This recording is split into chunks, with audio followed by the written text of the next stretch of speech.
Hello, everybody, and welcome to Kyrus Has Friends, where I sit down with the people that inspire me the most, and those people are my friends. Today, I'm sitting down with my good friend Phil, but before we get to him, if you enjoy what you're watching right now, be sure to follow me on Facebook and Instagram at The Vibe with Kai, and you can follow me on Snapchat and TikTok at Kyrus Keenan, and you can always visit me on my website, thevibewithkai.com, where I'm always posting things that'll make you be good, feel good, do good, and live a good life full of good vibes.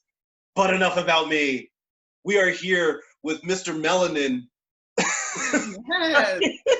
We are here with Oh, the wonderful man, dancer, actor, singer, fitness expert, teacher, person extraordinaire, my friend Phil Solomon. What's up, man?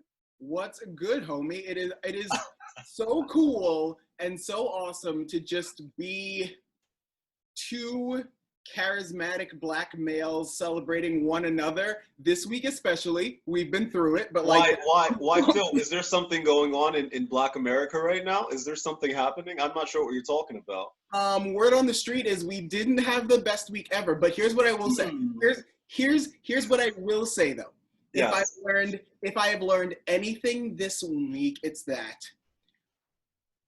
I have surrounded myself with really good people that Yes. even though they don't understand it, Yes. they do understand it, which is Yes. it is very refreshing as an adult to be able to take a step outside this situation and say, I've surrounded myself with people that are like, wait, this is bad. I Right. understand why this is bad and I support you in that. So that's awesome. Right. No, it's funny. All of my white friends that have reached out to be like, hey, just want to let you know, blah, blah, blah. And like, I appreciate that. The one thing that I hope they realize is that this has been going on forever. This isn't new. It just happened to get caught on camera. I mean, okay. Here's the thing, it's like, especially, I feel like you're going to understand this too. Yes. As a teacher, as an Mhm. actor, Mhm. as a black male in a corporate setting, Yes. we have to be masters of code switching and audience pleasing at all times, which I feel like a lot of people don't understand, or they don't even really know what that is, as far as like, I know how to speak to and approach an older white female versus approaching my bros at the gym or when Right. I'm teaching a fitness class. I know what to say that makes me black and approachable versus black and off-putting. And I Right. think that like, it's not something that I ever learned. It was just something that was ingrained in me in Yes. growing up in a bunch of different circles, as far as you Mhm. have to know how to present yourself when. And Yes. I don't think a lot of people necessarily understand that, but like you and I, we do that in Every day. really every Like day. every second of the day, because I live in a predominantly white neighborhood, right? And so I have to be cognizant, like when I go out for a run, I have to be cognizant what the white person, the white family that is walking in my direction on the sidewalk, when I am running towards them, I have to be cognizant of how I present myself when I'm running towards them. Like that's something that I have to think about. And like all I want to do is just run. I'm listening to Oklahoma. I'm listening to Oklahoma and West Side Story. If they only knew. I literally squat my best squats to Miley Cyrus Party in the USA. So don't tell me for a second that I'm that threatening. I'm squatting 315 pounds to Party in the USA. But even when I was running the other day, I specifically found myself making eye contact and smiling and waving, not because I necessarily wanted to say hi, but Right. because I needed to be Oh like, my I'm God. not Brett. Hello, how are you? Right. Wait, and you know, here's the other side of it though, which I find hilarious because that happens to me too. Like whenever I'm like running past a family or some white people, I'm always like, you know, I'll do the wave, right? Like, hey, I'm not threatening, I'm good. Hey, Yeah, whatever. I'm like a good guy. But here's the other side of it that I think is really funny, or the white people that are like they wave first to be like, hey, it's okay, you're running in my neighborhood. I'm not one of the bad ones.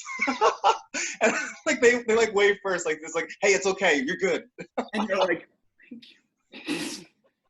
Thank you for your service old white lady that's like, this one time in 1957, I had a black neighbor. And you're like, great, thank you for that so much. I Oh, I mean, it's can't. something that even in education, I didn't think Yeah, I was going to have to deal with it right. as often as I do. But as much as the teaching profession is exhausting and it takes a lot out of you, I know the responsibility that I have in Right. being that in a regional school district of 200 teachers, 300 teachers, I'm one of like 2 black ones.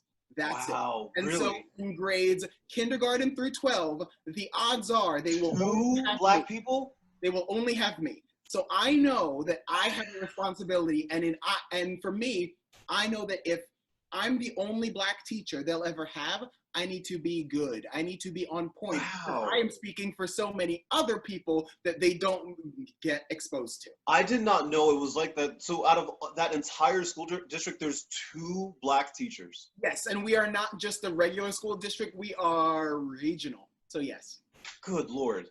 Good Lord. Well, so you bring up being a teacher. What has it been like being a teacher during quarantine? Like how, because you teach English, right? I do. So what is it like being a teacher during quarantine right now? Are you doing like video and stuff like that? Well, I think a lot of teachers are trying to instruct via Google Meet or Zoom or whatever. Right, For right. me, I know that that's not what I think my kids depend on me for. Mhm. So I am lucky. I am lucky. I am blessed. My kids love me and they do the work if I Right, just put it up and assign the work. When I right, meet with them online, I normally meet with them twice a week.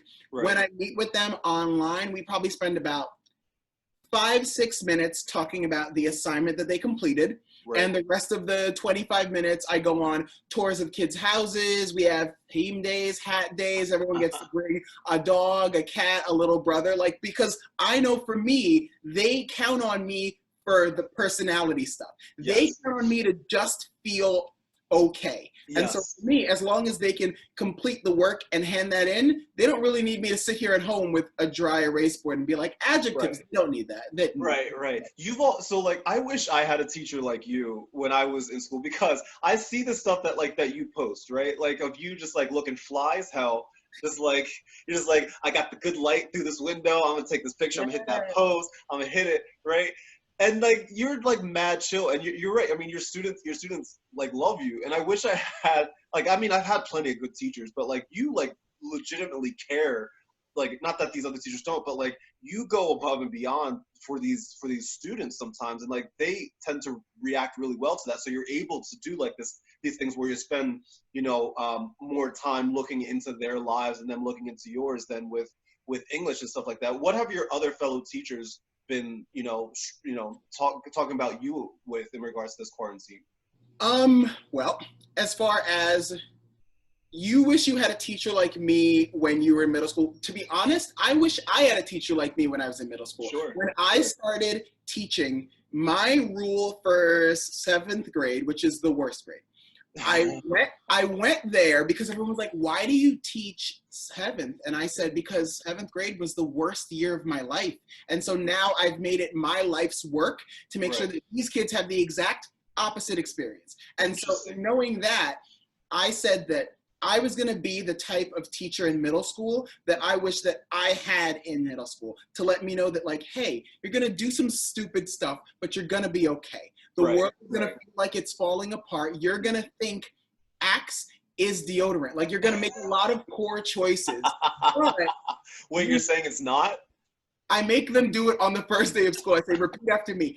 Axe is not deodorant. Oh, that's not how it works? That's Oh not man. how it works. All I've been these going. boys walk in a cloud of something called like Enigma, and I'm like, nope, stop it, stop the madness. Put You on know, deodorant, take care of you know yourself. what I just realized? I don't know why this didn't hit me until just now, Phil. It throughout from preschool up until my senior year of high school, I don't think I've ever had a black teacher.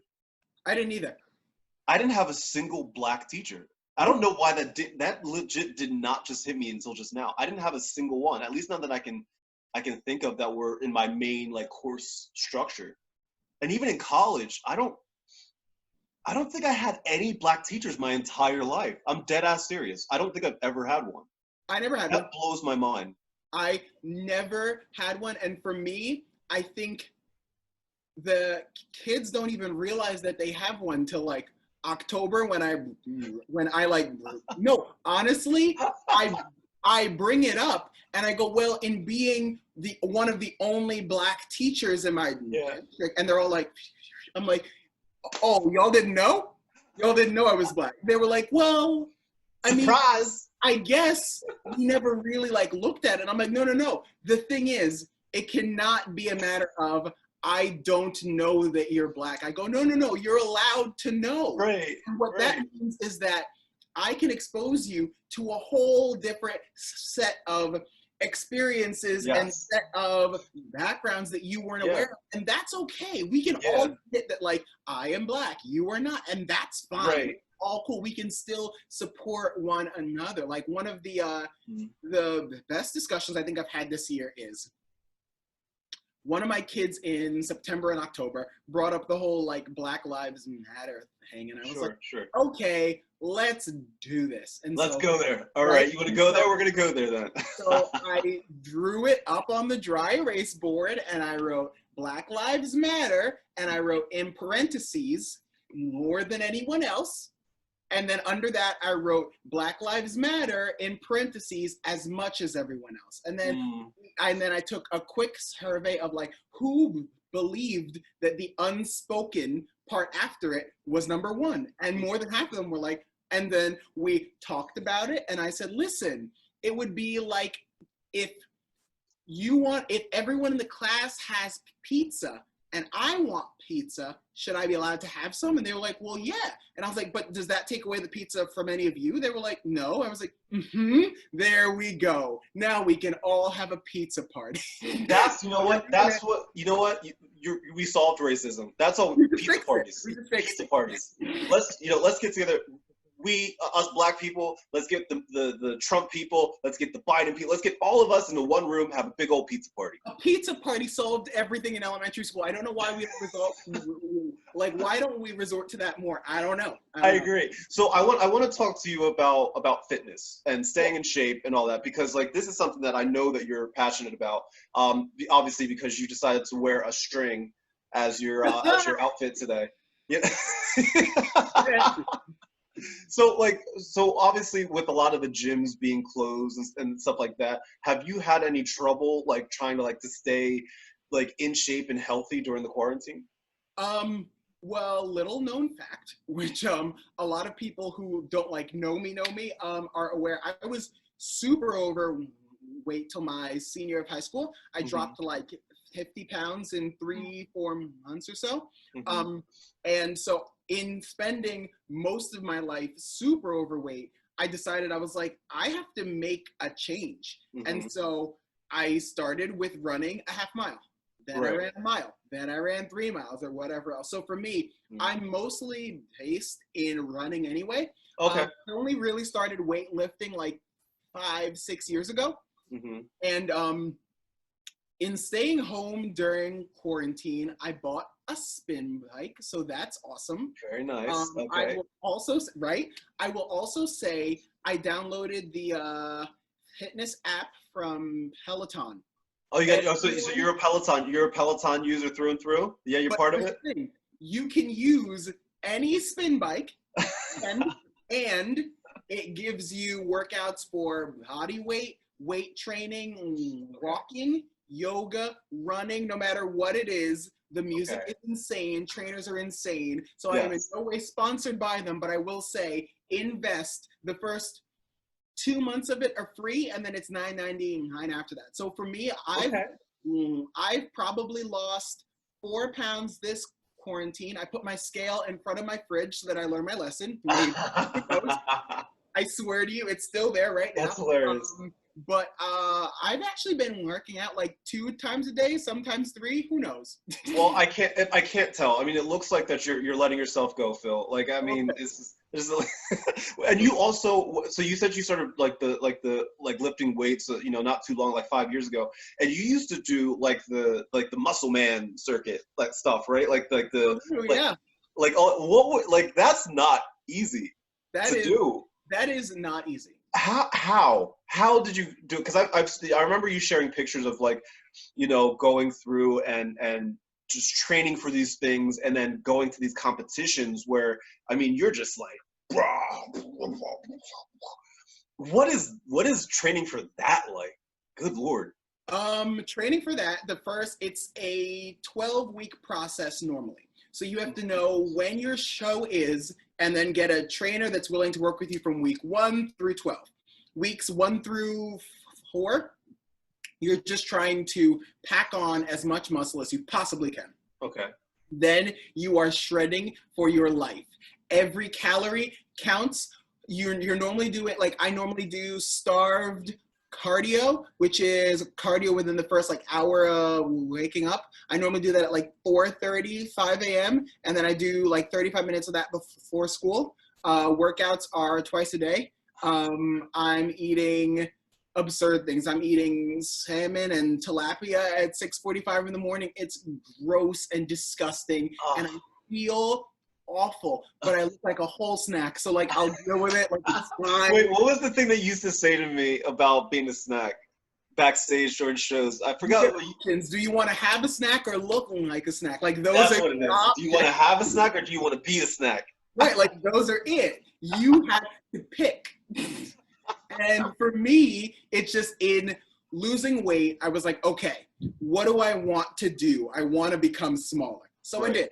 And then I was like, okay, what do I want to do next? I said, okay, well, I want to start doing those extreme races. So I did Tough Mudder, Spartan Run, all that. And I was like, okay, Right. cool. What should I do after that? And I was like, I want to run a half marathon. So I ran the New Jersey half marathon. It was awful, and I would never do it again. I've never. But you did it, and you challenged yourself, and it was like, that's awesome. So like, so what would you say to people right now that may be struggling with, you know, trying to stay healthy and be healthy while in quarantine, where a lot of the things that they may be used to doing, maybe it's going to the gym, maybe it's, you know, going to a better grocery store so they can get better food or whatever. What would you say to people that are just like struggling right now when it comes to staying healthy?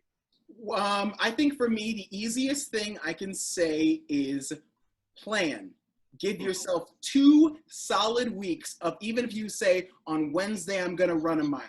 On Thursday, I'm going to do 20-minute yoga. On Friday, I'm going to write it down. It doesn't come to fruition, and it's not real until you're actually writing it down and looking at it. And you're like, okay, cool. Because you know when you wake up on Wednesday, even if you don't want to, you're going to be like, I got to run a mile today because I said I would. And that's when you start keeping promises to other people, to yourself, to your health, no matter what it is in the world. Just make a plan to be successful. You can't just say, I want to be successful. That doesn't do anything. I dream of being successful. Let me sit here and think about it. You're like, man, I'm gonna be so successful one day. Yeah. That's not how it works. You gotta make a plan, or have someone help you with your plan. Like if you were like, yo, Phil, I want to lose 10 pounds in the next month, then sure, I will sit down with you and be like, okay, so that means we have to do this, this, and this. Sure. And if you're like, okay, can I text you whenever I work out? Yes. Can you send me can I send you a picture of what I'm having for lunch or dinner or whatever? Yes. Because it keeps everyone accountable for their actions. Yes. So I will receive 1 million photos of ratchet food and glasses of water. I don't care if that's what makes sure that you're gonna stick to whatever it is. I'm good. You do not want to know what I had for dinner last. I've been doing pretty good, by the way. Like this entire quarantine, I've been doing fairly well. I just had a whole week of strictly bananas and like apple salt. Like it was just like I did pretty well. However, last night was a cheat day. Okay. Last night was a cheat day. Oh, okay. And I had I have no regrets. I had a Chinese food, and it was so good. It was so bad for you, but it's so good, and I don't regret it at all. okay, but like, did you resolve it today? Were you like, okay, I'm gonna do that cheat day on Friday because on Saturday I'm gonna hit a 2-mile run, or I'm gonna weightlift for 20 minutes or whatever. You just got these are good questions, Phil. However, there's these beautiful things called leftovers, and I have a couple leftovers that I can't just have it sit there in my fridge. Nobody wants that. There are kids that are starving somewhere in Africa. I don't even know anywhere in Africa, but there are kids that are going somewhere with a bucket over their head to get some water out the well. You better eat that Chinese food. You know damn well I'm gonna eat it. As soon as this is done. You know damn well I'll feel bad about it, and I'll be thinking about you the whole time. Right? And I hear you in my ear being like, "Do you want to eat the snack or be the snack?" And I'll be like, "I want to eat the snack right now." No, literally, no one can see you right now. You're all good. You're fine. Wait, what is like a cheat meal for you? A cheat meal for me. Yeah. Okay, but I'm gonna say this. No judgment, by the way. No judgment. Okay. A cheat meal for me is probably protein pancakes and light syrup. And I'm gonna tell you why. I don't eat anything that like crazy. So for me, for my body, that's a cheat meal. But okay. I was expecting like a cheeseburger or a cheesesteak or something. The last time, I think I had a cheesesteak once in like 2011, and it was delicious. It's so good. I live right outside of Philly, man, so I don't have a choice. It's like part of our diet here. Girl. You can't yell at me. You can't yell at me. Listen, okay, but like, here's the thing, and you can tell everyone watching this the same thing. Yeah. I will never hate on anyone else for what you are doing or eating. Everyone's like, I don't want to eat around you because you're probably gonna like say something or roll your eyes or whatever. I never make anyone feel bad for the fact that I'm insane. I will never do that. At least you said it though. But here's the thing. But you're insane, but you're healthy. And on top of that, you're willing to help other people get there. Always. Like you won't like ever like force yourself to be like, hey, why are you eating that? Like you won't do that unless people ask you to. And like you want to bring people up with you, which is what I love. I do want to talk a little bit about theater because that's how we met, obviously. Actually, one of the things that you texted me when I texted you to do this, the first thing you said was, "Can the world handle so much melanin on one screen?" They cannot. They cannot. And I think we're ready to break the internet right now. It's time. We are doing it. Man, so we met doing theater, and obviously nobody is doing theater right now, at least not in the way that we're used to. Do you miss performing? And like choreographing and things like that. Do you miss that? I do, but I have to be a little selfish when I say I have literally worked on 5 shows in the past like 6 or 7 months or so. So like I was really coming to a point where I was like, I need a break. Yeah, so this is just like a nice built-in break anyway. Right. So like for me, I'm still like, I'm directing at Villagers Theater next season. I'm still working on other things, even though I'm like in the theater per se. But here's what I will say. Because I'm not physically in a show right now, I don't think that I feel it as bad as other people who were like rehearsals, who had a role that they loved or whatever else. For those people, I feel absolutely awful. Right. Now we're coming up on like prime, like I think June, July is like prime dance recital season. Right. And I know that you choreograph a lot of things for recitals. You work with a lot of young dancers and things like that. Do you miss that aspect of it? Do you still get to work with them and talk with them? I'm still teaching 11 dance classes a week online like this, me screaming here in my living room. That's called Black excellence. You know that, right? Black excellence. Listen, what you are seeing behind me is I have 3 ring lights. And I'm going to tell you why. Because when you're Black and you're instructing things like at night, you got to be real well lit or you walk around looking like the Holy Spirit. Don't I know it? For me, I miss them, but I see them a lot. One of the things that makes me the most upset is we had to pretty much cancel dance competitions at every studio. So that means that I had 12 beautiful competition numbers that never got to see the stage. And we have seniors that are graduating that wanted to perform their last solos or whatever else. But I try and make sure that I inspire them as much as I can and keep them going, because I think the last thing they need is for me to say, man, it's a shame no one ever got to see those numbers. Like, that's not going to make anyone's day better. Right. So you're a great dancer, and I've never asked you this before. No, you're really, no, you shut up. You are really good, and like, and you post these videos of yourself dancing and your students dancing and other people dancing that you choreograph. And I was always curious, are there any like dancers or choreographers that either you've worked with or you've just studied or just watched? Are there any dancers that you're just like, oh, I look up to you, I respect you, and you are an inspiration for me?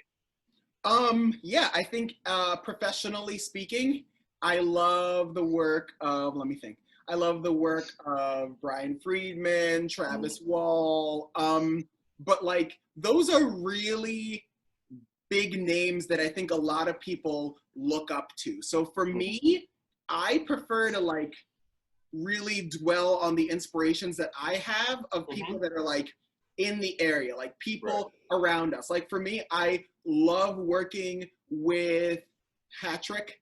Patrick Starega, you're talking about? Totally. Yeah. I love working with Patrick Starega. I get inspiration from Lindsay Jordan, Raven, Chris Abbott. Like, I have a lot of really good friends. They are good people. I've met Raven and Chris before. Like, they're both insanely talented and just like grounded, humbling people. They're great. I have certain people that I will try and rope into every show I do ever, just because like they serve as a person of inspiration. Like for me, whatever show I do, I will always be like, yo, Kyrus, you available? And you're like, that role for me makes no sense. I'm like, yo, Kyrus, though, the thing is, I'm directing Annie. What are your views on being Black Miss Hannigan? You're like, okay, Phil, like I will. Let's go. I got my wig. I'm ready to go. Let's do this. There are certain people I will always bring in no matter what, just because if I'm not inspired by you, you more than likely won't be in my social circle. Fair enough. And that's a good thing, because you are surrounding yourself with positivity. And we were talking about this in the beginning. You surround yourself with good people. You surround yourself with positivity.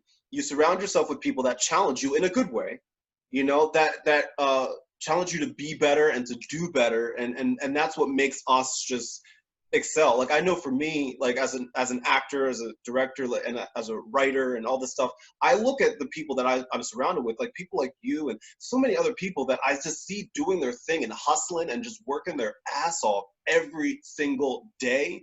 And I'm like, man, I got to step my shit up. You know, because I see y'all doing your thing, and like that's admirable. Like, which is actually one of the things that I wrote. So I write down like words that remind me of whomever I'm speaking with, and the words that I wrote down for you are vigor and dedication. Wait, can we go back to that first word? What did you just refer to me as? Vigor, vigorous. Okay, I'm back. Not this week. It's okay. It's fine. Vigor, VIGOR. Okay, I'm back. It's fine. All right, that's okay. You can come back to the pizza party. It's fine. Okay, good. But you're vigorous. You're dedicated. You have this incredible discipline that a lot of people don't have, whether it has to do with your dance or your fitness or your craft, your teaching. All of this stuff, like that's just something that people don't have. And I admire you so much for that. And that's why I wanted you to come and talk, because like on top of that, you are my friend. And I enjoy working with you. And we need to work on another show together, man, once it's safe.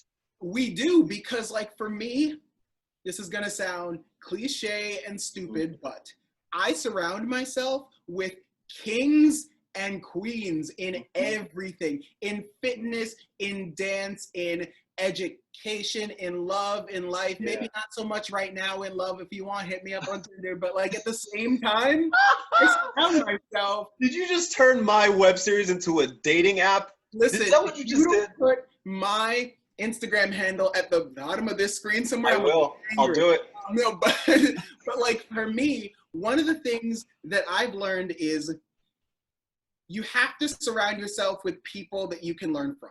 And Yes. real kings and queens can straighten each other's crown without letting each other know it was crooked in the first place. You gotta be like, amen. It's cool. It's right. fine.